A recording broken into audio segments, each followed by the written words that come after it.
Graça e paz, igreja. Amém. Boa noite. Que noite maravilhosa. Um dos cultos que eu mais amo e não canso de lhe falar é a busca pela pessoa desse Espírito Santo lindo. É como se realmente nós tocássemos o coração de Deus. Eu estou muito contente com o Senhor. Por que você está contente? Porque eu sei que todas as vezes que a prova fica mais estreita é porque a vitória está muito perto. Então não desista daquilo que Deus tem para você, não desista daquilo que Deus tem para sua casa, amém? Abra sua Bíblia em Jonas. Nós vamos falar sobre Jonas. Eu recebi um direcionamento da parte do Senhor esses dias a respeito de Jonas. Eu peguei a Bíblia ontem e li sobre Jonas, peguei a Bíblia hoje e li sobre Jonas. Não contente com a palavra, se era isso mesmo, eu fui ver um videozinho muito fofinho. E lá estava um grande peixe com um homenzinho na barriguinha. Uma história, alguém postou um vídeo falando sobre Jonas. Aí eu falei, meu Deus, como fugir de Jonas? Agora não é Jonas que vai fugir, não, sou eu. Não tem como, meu amado, você fugir daquilo que Deus já colocou em você. Você pode ir para os 4 cantos da terra, mas você vai falar, você vai fazer, uma hora ou outra você vai falar, você vai fazer aquilo que Deus ordenou, amém? O capítulo 1 diz assim: a vocação de Jonas, a sua fuga e o seu castigo. Verdade. E veio a palavra do Senhor a Jonas, filho de Amitai, dizendo: levanta-te, vai à grande cidade de Nínive e clama contra ela, porque a sua malícia subiu até a mim. E Jonas se levantou para fugir de diante da face do Senhor para Tarsis.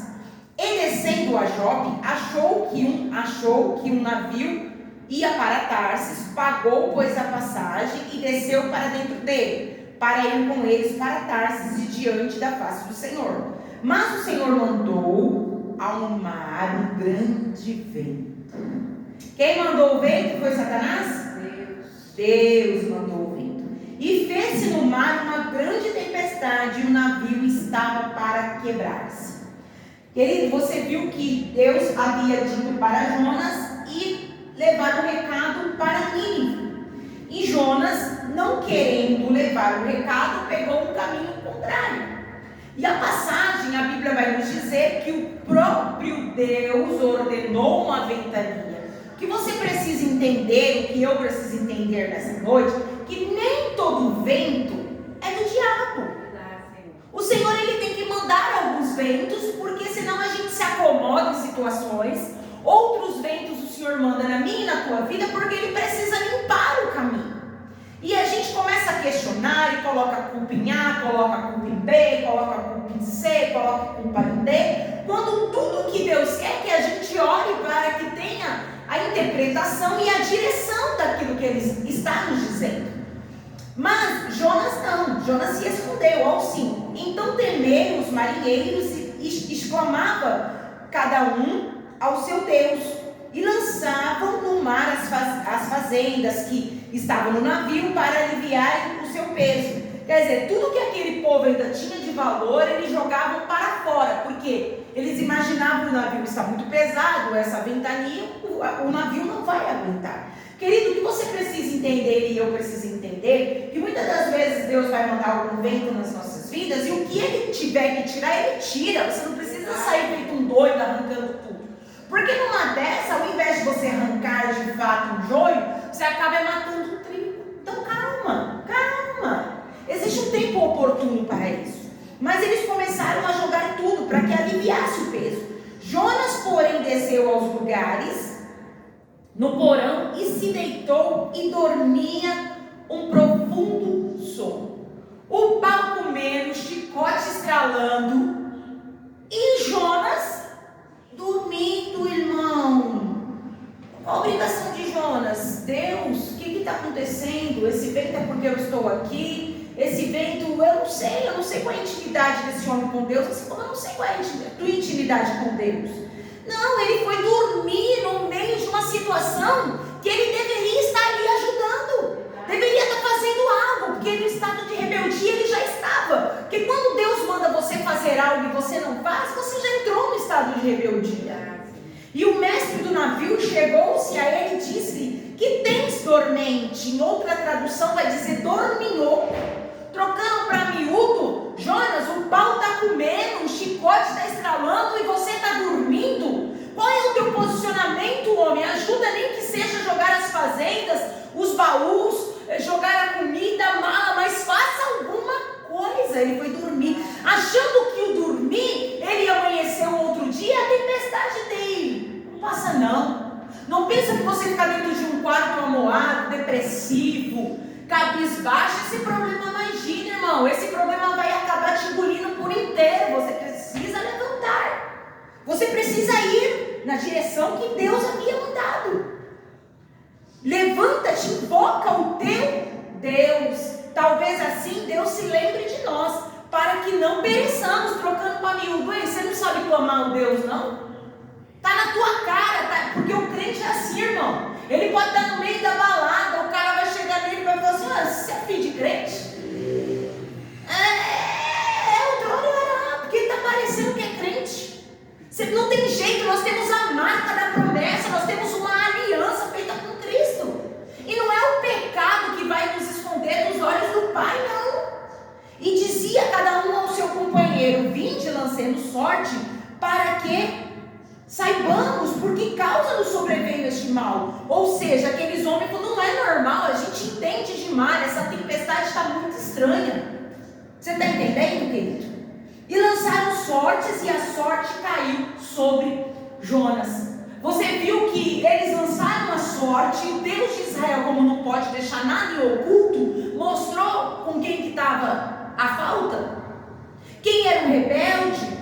Mas eu entendo, irmão, eu entendo que Jonas também não queria ir para Nínive, porque Nínive também era um povo mau, e era um povo que não gostava de Israel. Você acha que era fácil Jonas ir no meio daquele povo dizendo: arrependei-vos, cambada? Não era fácil, porque ele também poderia sair dali arrastado, poderia sair dali morto. Jonas sabia também que era difícil. Deus manda te dizer nessa noite que eu sei o quanto é difícil você fazer o quê? Eu mando você fazer, mas se eu mandei, eu cuido. Se eu mandei, eu trato. Se eu mandei, eu fecho a boca do leão. Se eu mandei, o quarto homem vai com você na fornalha. Quem mandou, garante. Nós não estamos tratando aqui com Deus de D minúsculo. Nós estamos tratando com Deus, com maioral, o Todo-Poderoso. Então descobriram que o problema era Jonas. Então lhe disseram: declara-nos tu agora por que razão nos sobreveio este mal, que ocupação é a tua, e onde vens, qual é a tua terra, e que povo és teu? E ele lhes disse: eu sou hebreu, e temo ao Senhor o Deus do céu, que fez o mar e a terra seca. Então esses homens se encheram de grande temor, e lhe disseram: por que fizeste tu isto? Pois sabiam os homens que fugia de diante do Senhor. Olha só, porque ele lhe tinha declarado. Aí os homens falaram: por que você fez isso, Jonas? Olha, por sua culpa. Aí sim as pessoas vão culpar o Jonas. Por sua culpa, a gente jogou o que nós tínhamos. Jogou comida aí 6 vezes, jogou aquilo que nós íamos vender, jogou as nossas rendas por causa de uma rebeldia. Eita, irmãos, quando você e eu não entendemos o propósito de Deus, ajoelha, ore, perde direção, mas não pega caminho contrário, porque a palavra de Deus diz que a vocação de Jonas, a sua fuga e o seu castigo. Houve sim castigo, porque toda vez que você e eu saímos da direção do Senhor, há um castigo. Quem castiga? As consequências. As próprias consequências nos dá isso, traz isso para nós. Então os homens entenderam e disseram-lhe: que te faremos nós para que o mar se acalme? Porque o mar se eleva e engrossava-se cada vez mais. E eles perguntaram: Jonas, o que a gente pode fazer para que a ira do teu Deus passe? Você está entendendo? Até uma pessoa que não tinha intimidade com Deus sabia que precisava fazer algo. E Jonas, que estava ali se rebelando contra a ordem do Pai. Querido, é sério quando Deus nos manda entregar algo. Nós precisamos entregar, nós precisamos fazer. E ele lhes disse: levantai-me e lançai-me ao mar, e o mar se aquietará, porque eu sei que por minha causa vos sobreveio esta grande tempestade. Então naquele momento Jonas disse assim: peraí, por minha causa, o que você está dizendo com isso? Que por falta de posicionamento meu e teu, a nossa casa padece.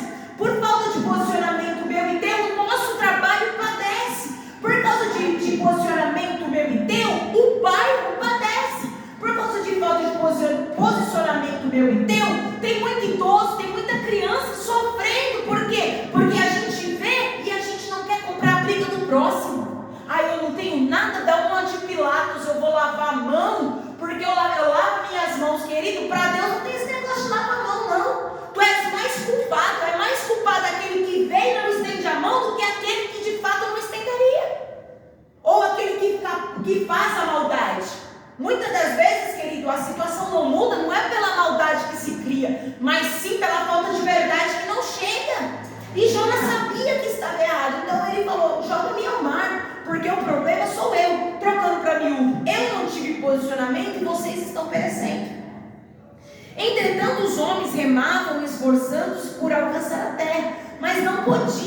porque o mar se ia embravecendo cada vez mais contra eles.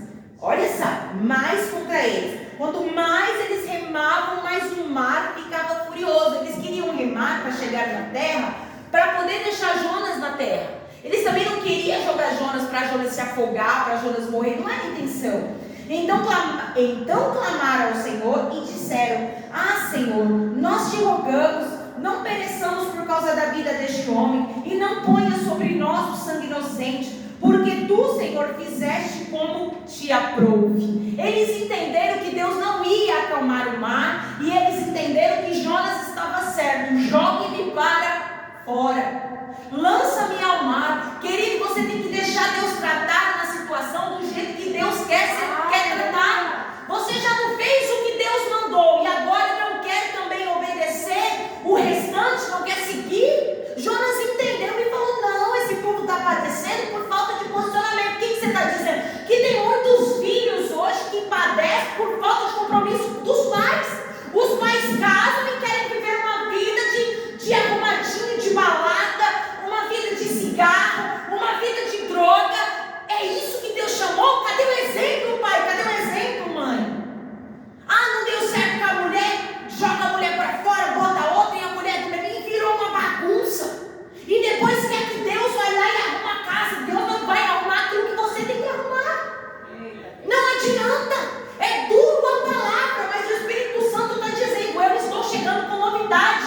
Tira o velho, tira as mazelas, tira aquilo que impede que eu ache, que eu rompa, que eu faça. Mas você precisa entender que o tempo é de Deus, não é nosso. Ah, oxalá quisesse Deus que Deus abrisse a porta do céu hoje, tirasse o teu filho da cadeia, tirasse o seu marido da boca do boteco, tirasse o seu marido da casa da penina, tirasse os teus filhos do controle de Jezabel. Aprove Deus, assim. Mas se não for hoje, se não for neste culto, vai vir no outro. E se não for no outro, vai vir no outro. Uma hora essa porta abre, uma hora Deus rompe, uma hora esse milagre acontece. Não desiste, não aborta os teus sonhos, não aborta os teus sonhos. Deus nos chamou para sonhar, e os sonhos de Deus é perfeito na minha e na tua história. Deus não ia colocar um sonho no teu coração para lá no meio dizer assim: eu sabia que ia dar errado. Deus sabia que você ia se corromper, mas os planos dele não podem dar errado quando você e eu nos posicionarmos. E aquele povo então disse para Deus: Deus, não existe outro jeito a não ser jogar esse homem para fora. Porque eles entenderam que o problema era com Jonas e Deus. Quando Deus estiver tratando alguém, querido, não bota a tua mão. Deixa Deus tratar, deixa Deus fazer, deixa Deus apertar. E eles, entendendo isso, lançaram ele para fora daquele barco, e a fúria do mar cessou. Olha que coisa linda. Então, quando você e eu entendemos e tememos a Deus e praticamos o que Ele manda, aquela fúria passa. É só uma fúria, é só um levante. Temeram, pois, estes homens ao Senhor com grande temor, e ofereceram sacrifícios ao Senhor, e fizeram votos. Naquele momento, que coisa linda, não eram homens que tinham intimidade com Deus, não, porque no início aqui eles estavam orando a Deus com D minúsculo. Ele falou para o capitão, disse assim para Jonas: chama o teu Deus. Mas ali aqueles homens entenderam: meu pai, realmente esse homem serve um Deus diferente do nosso. Sacrificou, até aqueles homens sacrificou, até aqueles homens levantaram um voto. Você e eu, que é 30 anos de crente, não tem um minuto de sacrifício, não faz um voto no altar, mas quer resposta. Aí fica difícil, meu amado, minha amada, fica difícil receber do Pai um resultado, se a gente também não se impõe. Mas o Senhor preparou um grande peixe que tragasse a Jonas, e Jonas esteve 3 dias e 3 noites na entranha do peixe. Aí sim Jonas começou a entender os planos de Deus e fala: não adianta, eu fiquei com medo daqueles homens. Deus em momento algum falou para Jonas que você é um fujão, que eu te chamei, você... Não, Deus não vem aqui para passar o nosso medo no nosso rosto. Até mesmo porque quando Deus chamou Jonas, Deus já sabia que Jonas ia fazer isso, mas mesmo assim Deus investiu em Jonas. Então quando Deus me chamou, Ele sabia que você e eu íamos fazer algumas coisas pelo caminho, mas Ele apostou em nós. Mas a diferença é que Jonas orou ao Senhor naquele momento. ao seu Deus, das entranhas do peixe, e disse: na minha angústia clamei ao Senhor, e ele me respondeu: do ventre do inferno gritei, e tu ouviste a minha voz. Porque tu me lançaste no profundo do coração dos mares, e a corrente me cercou. Todas as tuas ondas e as tuas vagas têm passado por cima de mim. E eu disse: lançado estou de diante dos teus olhos, todavia tornarei a ver o tempo da tua santidade. As águas me cercaram até a alma, o abismo me rodeou, e as algas se enrolaram na minha cabeça. Eu desci aos fundamentos dos montes, e os fervores da terra correram-se sobre mim para sempre. Mas tu livraste a minha vida da perdição, ó Senhor meu Deus. Querido, você precisa entender uma coisa: que quando você compreender que os planos de Deus é maior do que você imagina, você vai entender que o caminho que Deus mandar você ir pode ser árduo. Eu sei que para Jonas não era fácil pregar por aquele povo, porque aqui a palavra de Deus já diz que Deus tinha mandado ir, porque a malícia já tinha subido até o trono de Jeová. Então Jonas sabia que além daquele povo de Nínive não gostar do povo de Israel, ainda era um povo de malicioso, ainda era um povo pecaminoso. Aí Jonas, trocando para miúdo, Jonas falou: eu que vou lá pregar para esse povo não. O povo, além de não gostar da gente, ainda vive uma rebeldia, vai me arrancar a cabeça, vai me tirar os olhos, vai me cortar a língua para nunca mais eu falar. Querido, eu sei que dá medo de fazer algo quando Deus manda, porque a gente não tem o controle nas nossas mãos. É por isso mesmo que ele mandou, né? Se você tivesse, ele não precisava mandar. Você mesmo faria. Só que Jonas então começou a entender. Então Jonas obedeceu ao Senhor. Então o peixe acabou vomitando Jonas. Então Jonas entendeu o que ele precisava fazer. E Jonas então levou essa palavra. Olha no versículo 2 do capítulo 3. Levanta-te e vai à grande cidade de Nínive e prega contra ela. Pregação que eu te disse. Eu te disse, passado. Deus falou para ele: Jonas, vai lá e faz o que eu te mandei fazer alguns dias atrás. Por favor, acaba logo com isso, menino. Se eu mandei, eu me garanto. E levantou-se Jonas e foi a Nínive, segundo a palavra do Senhor. É segundo a palavra. Você está fazendo segundo a palavra? Faça. Era, pois, Nínive uma grande cidade de 3 dias de caminho. Querido, não era pequenininha que você vai na esquina, grita e corre, não. Você tinha que atravessar ela 3 dias. Então alguém poderia matar Jonas no meio e ninguém ia ficar sabendo, não. E começou Jonas a entrar pela cidade de caminho de um dia, e pregava e dizia: ainda 40 dias e Nínive será submergida. E os homens de Nínive creram em Deus e proclamaram um jejum, e vestiam-se de saco, desde o maior até o menor, porque esta palavra chegou ao rei de Nínive. E levantou-se do seu trono e tirou de si os teus vestidos e cobriu-se de saco e assentou-se sobre a cinza. E fez uma proclamação que se divulgou em Nínive por mandado do rei dos seus grandes, dizendo: nem homens, nem animais, nem bois, nem ovelhas, provem coisa alguma, nem lhes dê pasto, nem beba água. E quando eu li essa palavra ontem, o Senhor me fez lembrar que na minha casa até os cachorros jejuavam.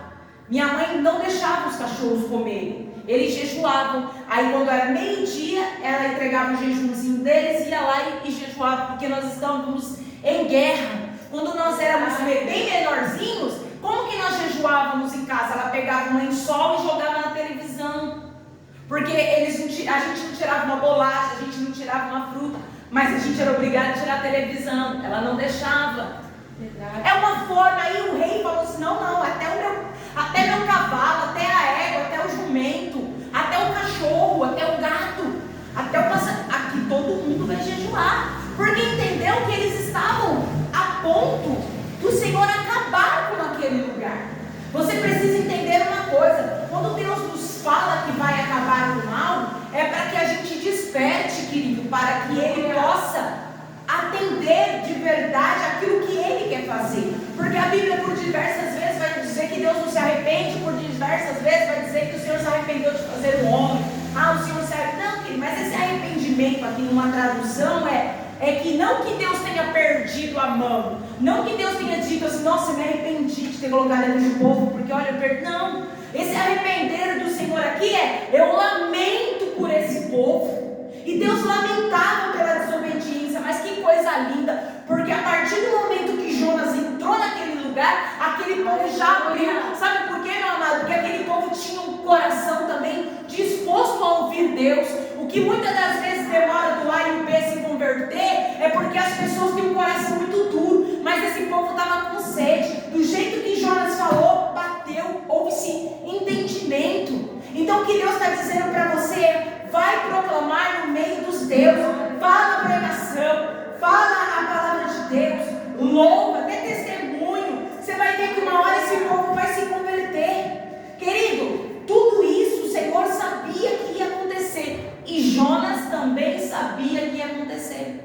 Trocando para miúdo, Jonas fala assim para Deus assim: mas tu sabia que eles iam se converter, se iam se arrepender? Você me levantou no meio deles para eles mesmos pregarem para eles. Sabe por quê, querido? Porque vaso de casa não tem valor. Deus precisa trazer um de fora para dar uma sacudida na gente. Porque enquanto o nosso pastor fala, enquanto nossos pais falam, enquanto nossos irmãos, nossos amigos falam, a gente não toma rumo. Aí Deus traz alguém lá de fora e coloca no meio da briga, para poder mostrar para mim e para você que o que Ele quer conosco. E Jonas então veio de lá e entrou naquela cidade e levou as boas novas de Cristo. O que Deus está mandando dizer para você é: leva as minhas boas novas por onde você tem passado.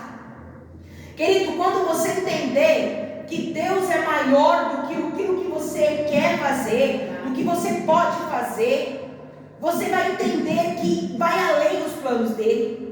Quem sabe se voltará a Deus e se arrependerá e se apartará do furor da sua ira, de sorte que não pereçamos. Isso daqui era o povo dizendo: quem sabe se a gente entrar no prumo, se a gente entrar no rumo, se a gente fechar a brecha, Deus não se arrepende. Lembra que eu disse que esse arrependimento não é porque Deus não sabia o que estava fazendo. Esse arrependimento, na tradução que trago para nós, é: quem sabe o Senhor não entra também em lamentação, quem sabe o Senhor não se compadece de nós.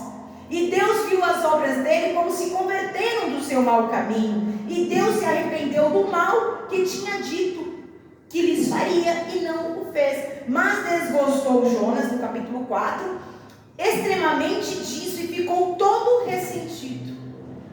Aí está lá Jonas: ah, Senhor, se tu soubesse que o povo ia se converter, porque tu me fez passar pelo que eu passei? E orou ao Senhor e disse: ah, Senhor, não foi isso que eu disse estando ainda na minha terra, como se me mandasse alguma coisa. Por isso me preveni, fugindo para Tarsis, pois sabia que és Deus piedoso, oh, aleluia, e misericordioso, longânimo e grande em benignidade, e que te arrependes do mal.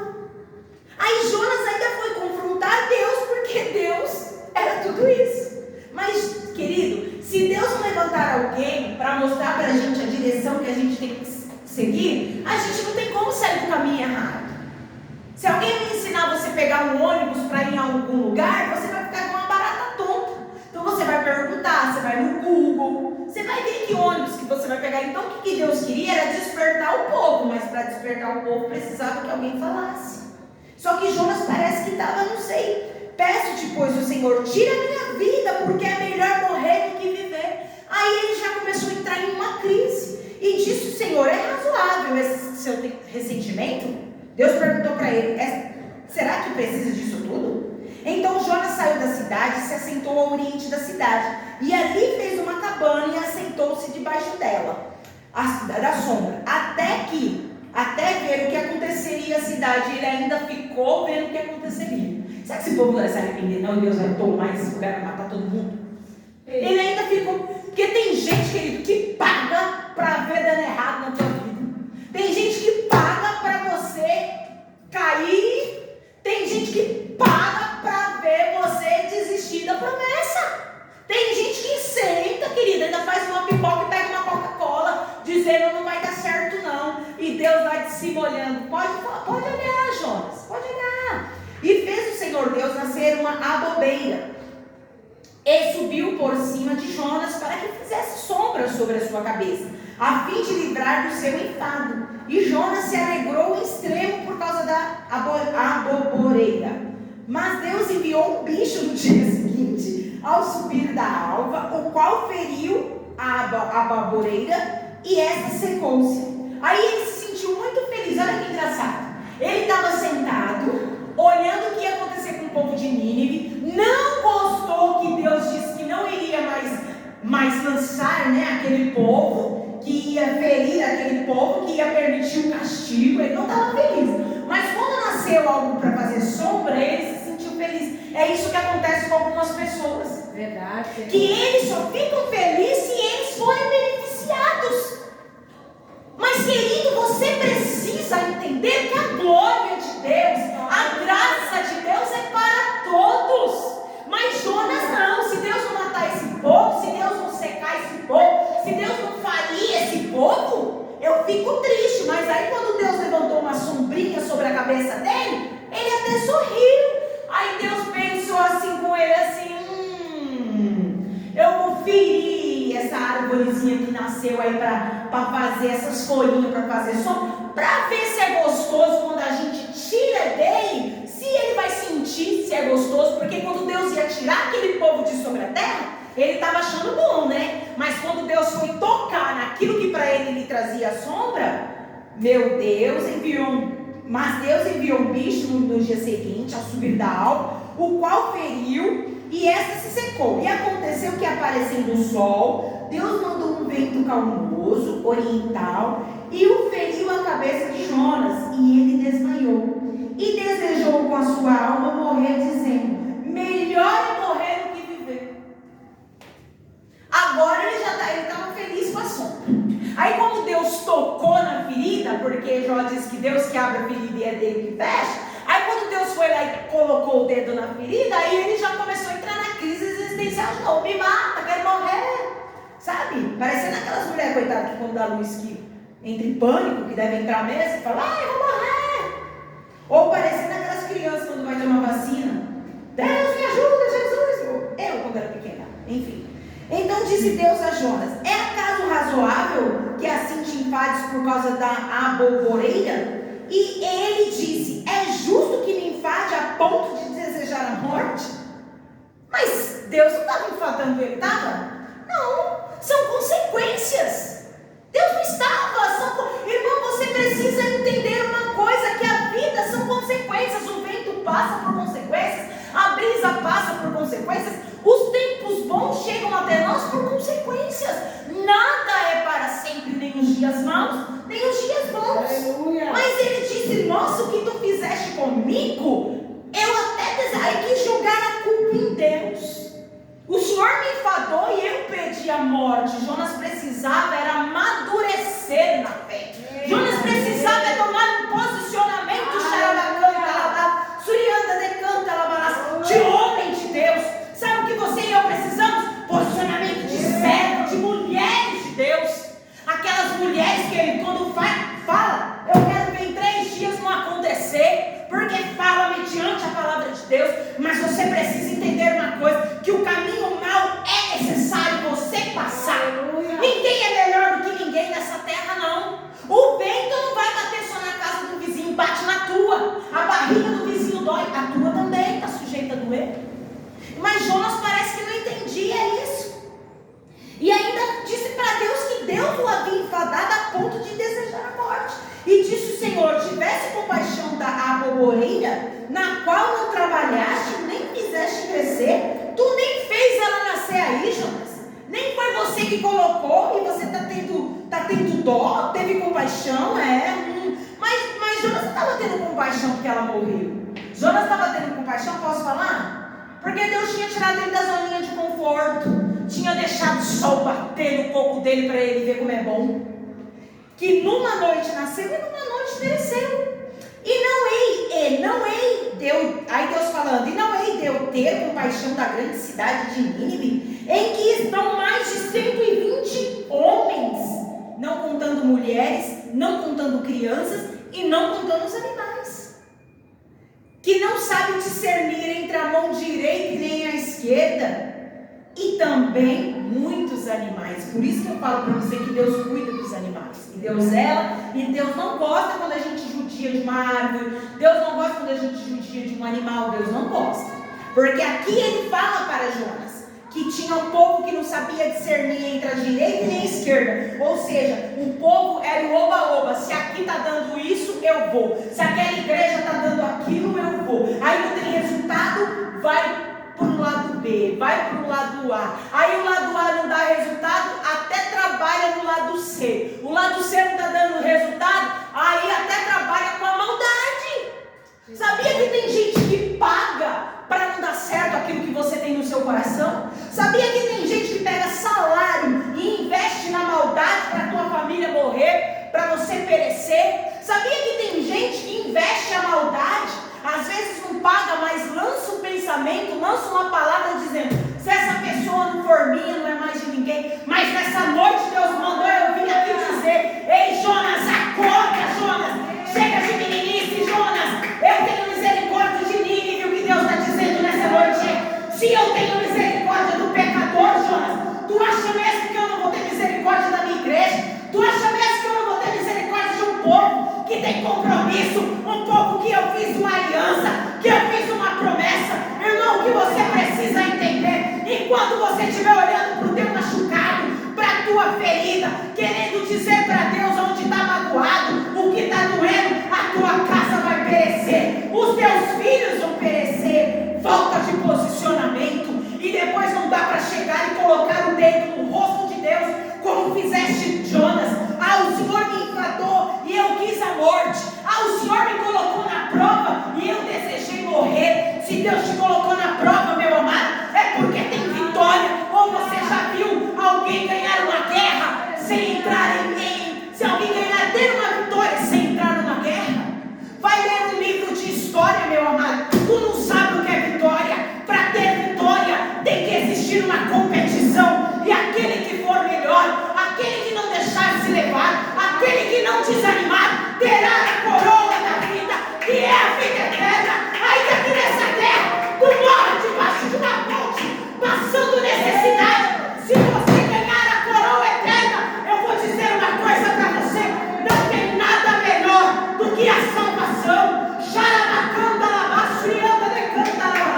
O problema que nós vivemos hoje, no meio de um crente, de uma crentalhada, que se Deus mandar um profeta corrigir, não volta para a igreja, não quero mais saber de Deus. Se pede uma coisinha para Deus, Deus não dá, Deus vai comigo, eu não vou. Para de meninice, Jonas, acorda, Jonas, desperta, Jonas, tu já está no... O que Deus manda eu dizer essa noite? Tem gente que já perdeu a família, tem gente que já perdeu bens, tem gente que já perdeu o ministério, tem gente que já perdeu cadeira, tem gente que já perdeu a saúde, tem gente que já perdeu até a reputação. Mas não se limita nos problemas, nos pensamentos. Coloca limite nesse pensamento maligno e fala hoje para Deus: Deus, eu quero fazer como Jonas fez no final de tudo. Jonas entendeu que o Senhor era um Deus de compaixão, que o Senhor era um Deus bondoso, que a tua misericórdia é a causa de nós não sermos consumidos. O que Deus me trouxe para dizer para você nessa noite, igreja: levanta, para de ser crente mimimi, para de ser crente dodói. Eu não chamei soldado dodói, eu chamei soldado que vai romper nações, eu chamei soldados que nunca mais o diabo vai colocar a mão na tua família, desmantelar o teu lar. Sabe o que acontece com a geração de hoje?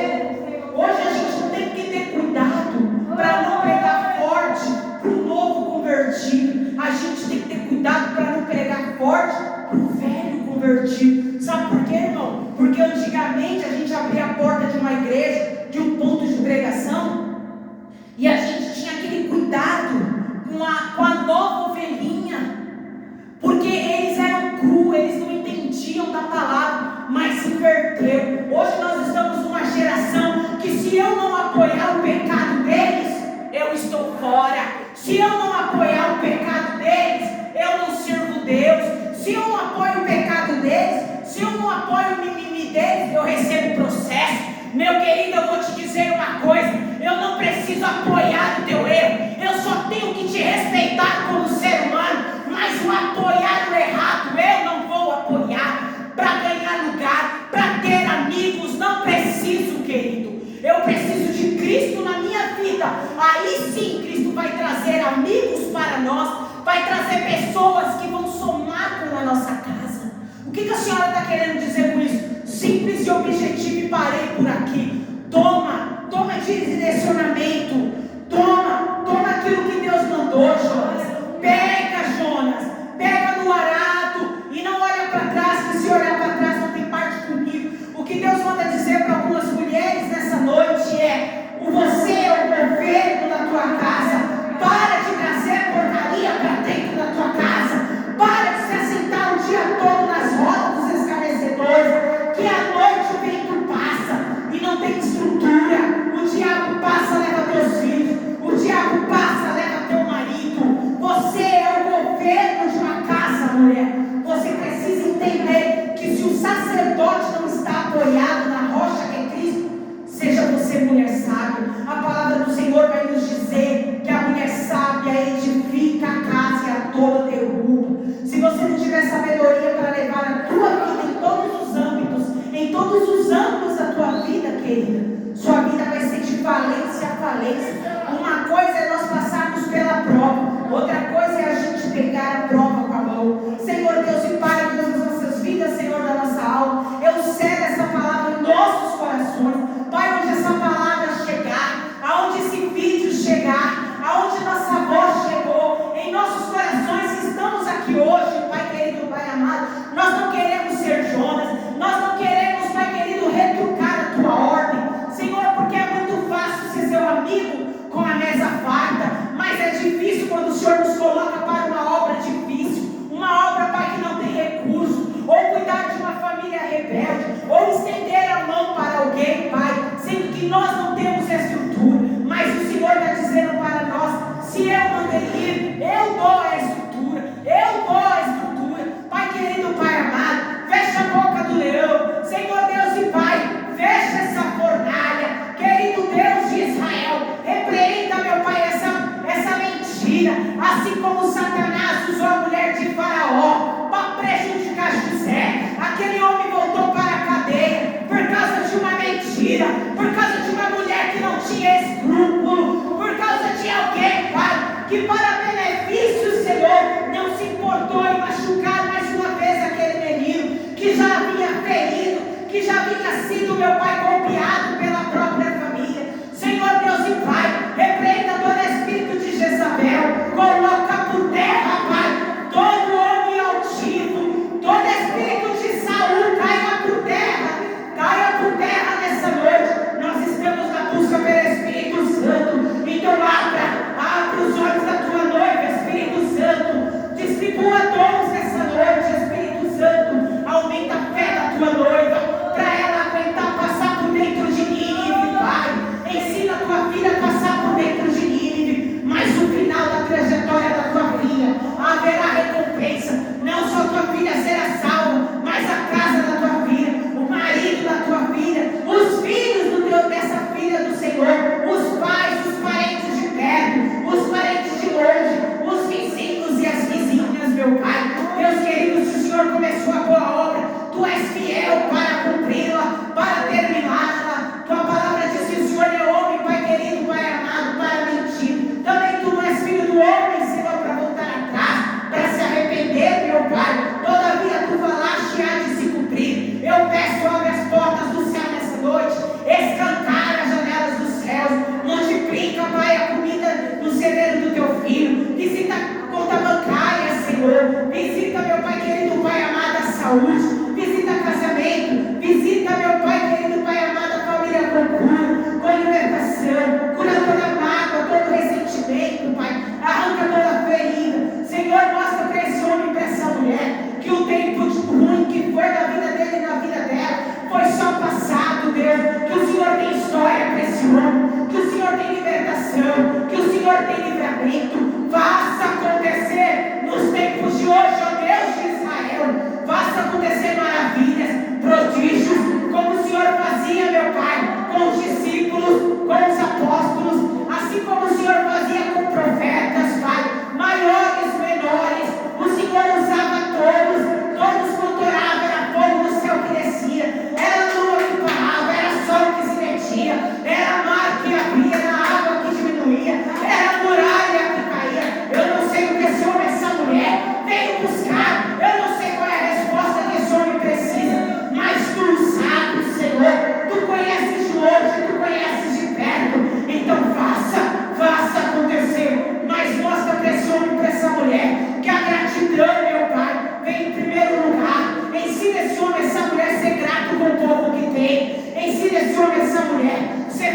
com o pouco que tem. Que eu, Pai querido,